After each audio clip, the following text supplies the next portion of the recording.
बिस्मिल्लाहिर्रहमानिर्रहीम। अस्सलाम वालेकुम class, welcome to the online learning class GCW Attock. आज हम जनरल प्रॉपर्टीज़ देखेंगे कार्बोनेट्स की। फर्स्ट ए अल्कली मेटल्स यानी, और second A alkaline earth metals की। तो सबसे पहले अब हम देखते हैं कि what about the solubility and stability of carbonates of alkali metals. Students, जब हम बात करते हैं solubility of first A carbonates की, तो all the carbonates are water soluble, यानी तमाम कार्बोनेट्स जब वाटर में उन्हें डिज़ोल्व किया जाता है तो वो पानी में हल हो जाते हैं, एक्सेप्ट लिथियम कार्बोनेट। यहाँ पे लिथियम का बिहेवियर एनॉमलस है। देखें, लिथियम के एनॉमलस बिहेवियर में हम ऑलरेडी पढ़ चुके हैं कि लिथियम और उसके कंपाउंड्स जो हैं वो बाकी अल्कली मेटल्स के कंपैरिजन में डिफरेंट बिहेवियर शो करते हैं। नेक्स्ट हम आते हैं स्टेबिलिटी की तरफ। Thermal stability of first A carbonate जब हम देखते हैं तो यहाँ पे भी वही ट्रेंड है कि all carbonates are stable to heat except lithium carbonate, यानी तमाम कार्बोनेट जो हैं।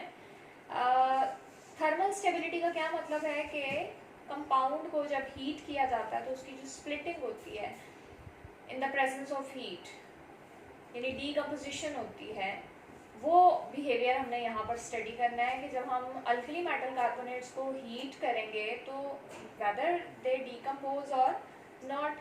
तो यहाँ पे अल्कली मेटल्स का क्या बिहेवियर है कि तमाम कार्बोनेट्स स्टेबल हैं to heat except lithium carbonate. Lithium carbonate को जब हीट किया जाता है तो it is converted into lithium oxide and carbon dioxide is also produced. उसके बाद देखेंगे लिथियम के बाद आता है sodium. Sodium carbonate is also known as washing soda, soda ash. अब यहाँ पे सबसे पहले हम ये देखते हैं कि सोडियम कार्बोनेट का जो सोल्यूशन है, the solution of sodium carbonate is basic due to hydrolysis of carbonate ion. अब जब सोडियम कार्बोनेट का वाटर के साथ रिएक्शन किया जाता है या वाटर में उसे डिज़ोल्व करते हैं तो वहाँ पे सोडियम कार्बोनेट का हाइड्रोलिसिस हो जाता है। हाइड्रोलिसिस पे क्या बनता है? सोडियम हाइड्रोक्साइड और कार्बोनिक एसिड। कार्बोनिक एसिड जो है वो वीक एसिड है और sodium hydroxide is a strong base, so that's why overall इस सोल्यूशन की नेचर क्या होगी? बेसिक। अब यहाँ पे ये बेसिक क्यों होता है? बेसिकली यहाँ पे कौन सा केमिकल रिएक्शन इन्वॉल्व होता है? Actually hydrolysis of carbonate ion is taking place है। ये देखिए कार्बोनेट आयन है, वाटर के साथ इसका रिएक्शन क्या होगा कि ये प्रोड्यूस करेगा hydrogen carbonate ion and hydroxyl ion. अब देखें वीक एसिड है, स्ट्रॉन्ग बेस है, OH नेगेटिव, तो ओवरऑल सोल्यूशन में क्या चीज़ डोमिनेट करेगी? Basic behaviour.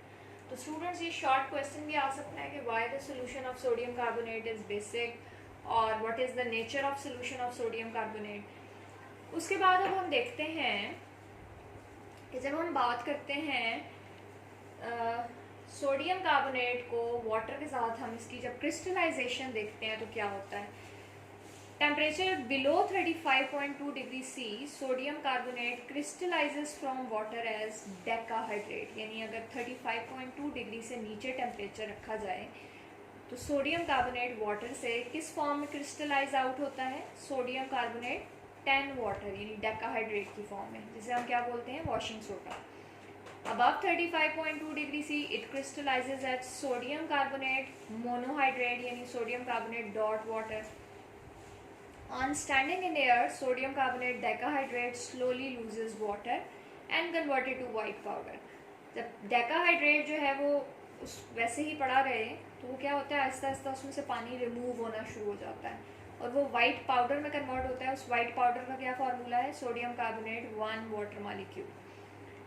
तो ये सोडियम कार्बोनेट का कुछ बिहेवियर हमने देखा। अब हम बात करते हैं decomposition of first A carbonates की।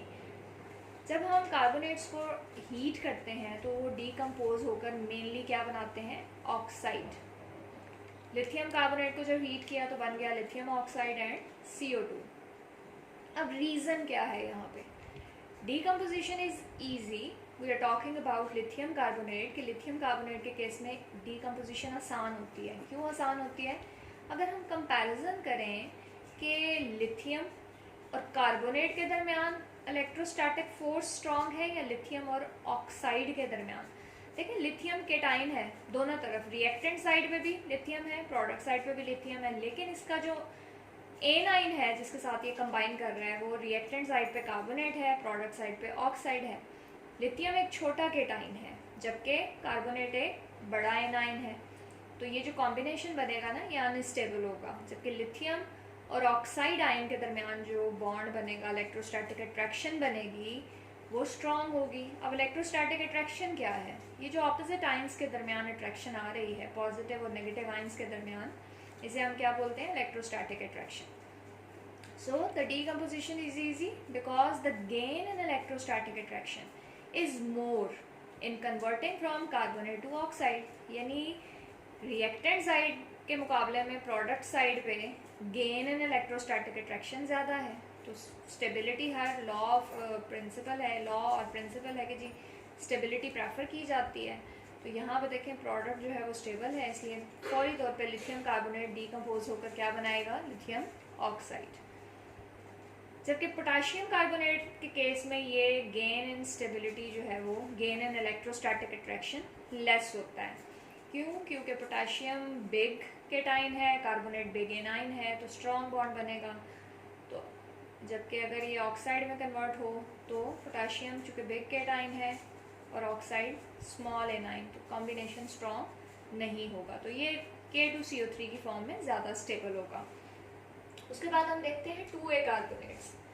Alkaline earth metal carbonates are slightly soluble in water.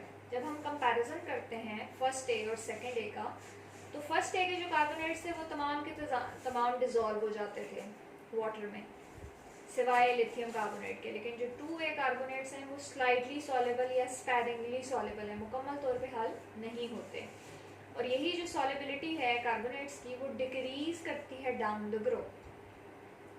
उसके बाद स्टेबिलिटी की बात करें, सेकेंड ए कार्बोनेट्स जो हैं they decompose on heating at ease of decomposition. Ease किसे कहते हैं? आसानी, यानी कितनी आसानी से वो डीकम्पोज होते हैं, डिक्रीजेस डाउन द ग्रुप। अब डाउन द ग्रुप यानी उनका जो डीकम्पोज होने का जो आसानी है वो कम होती जाती है, यानी हम कह सकते हैं ऊपर वाले मेंबर आसानी से डीकम्पोज होंगे, नीचे वाले मुश्किल से। अब वजह क्या आ जाएगी वो मैं आपको बताती हूँ कि जनरल हम इसे M, सेकेंड ए मेटल को हम M से रिप्रेजेंट कर रहे हैं। MCO3 हीट करेंगे तो MO बनेगा और CO2। मेन प्रिंसिपल यहाँ पर भी यही है कि जो केटाइन है वो सेकेंड ए के केटाइंस हैं, ये कार्बोनेट आइन है एनाइन, तो केटाइन और एनाइन के दरमियान यहाँ पे अट्रैक्शन स्ट्रॉन्ग है रिएक्टेंट साइड पे या प्रोडक्ट साइड पे। तो जिस तरफ केटाइन एनाइन की अट्रैक्शन स्ट्रॉन्ग होगी रिएक्शन उसी तरफ जाएगा, वही चीज़ स्टेबल होगी। कैल्शियम कार्बोनेट को जब हीट करते हैं तो वो क्या बनाता है? Calcium oxide and carbon dioxide.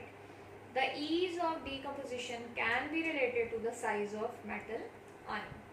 Smaller the ion the more is the lattice energy of resulting oxide and hence higher the stability of the product. ये वही बात है जो भी मैंने अल्कली मेटल्स में एक्सप्लेन की है कि केटाइन का साइज डाउन द ग्रुप बड़ा होता जाता है, एज ए रिजल्ट केटाइन और कार्बोनेट का बॉन्ड स्ट्रॉन्ग होता जाएगा डाउन द ग्रुप, स्टेबिलिटी बढ़ती जाएगी। जबकि जो टॉप मेंबर्स हैं वहाँ पे केटाइन छोटा है, तो टॉप मेंबर के जो केटाइंस हैं उनमें और ऑक्साइड आयन के दरमियान अट्रैक्शन स्ट्रॉन्ग होगी। जब अट्रैक्शन स्ट्रॉन्ग होगी तो ये देख लेंगे हमने क्या लिखा कि स्मॉलर द आयन, जिस तरह से बेरिलियम हो गया, मैग्नीशियम हो गया, कैल्शियम हो गया, ये चूँकि स्मॉलर केटाइंस हैं, तो इनमें जो ऑक्साइड बनेंगे उनकी रिजल्टिंग जो ऑक्साइड आइंस बनेंगे उनकी लैटिस एनर्जीज क्या होंगी? ज़्यादा होंगी। So as a result product की स्टेबिलिटी ज़्यादा होगी, मतलब फौरी तौर पे रिएक्टेंट जब हीट करेंगे तो प्रोडक्ट बना देगा। जबकि बॉटम मेंबर्स देख लें, जिस तरह से कैल्शियम के बाद स्ट्रॉन्शियम, बेरियम, इनके जो कार्बोनेट्स होंगे वो स्टेबल होंगे और डीकम्पोज नहीं होंगे। क्यों नहीं होंगे? क्योंकि उनको कार्बोनेट की फॉर्म में ज़्यादा स्टेबिलिटी मिल रही है as compare to oxide. So students, that's all about today's lecture.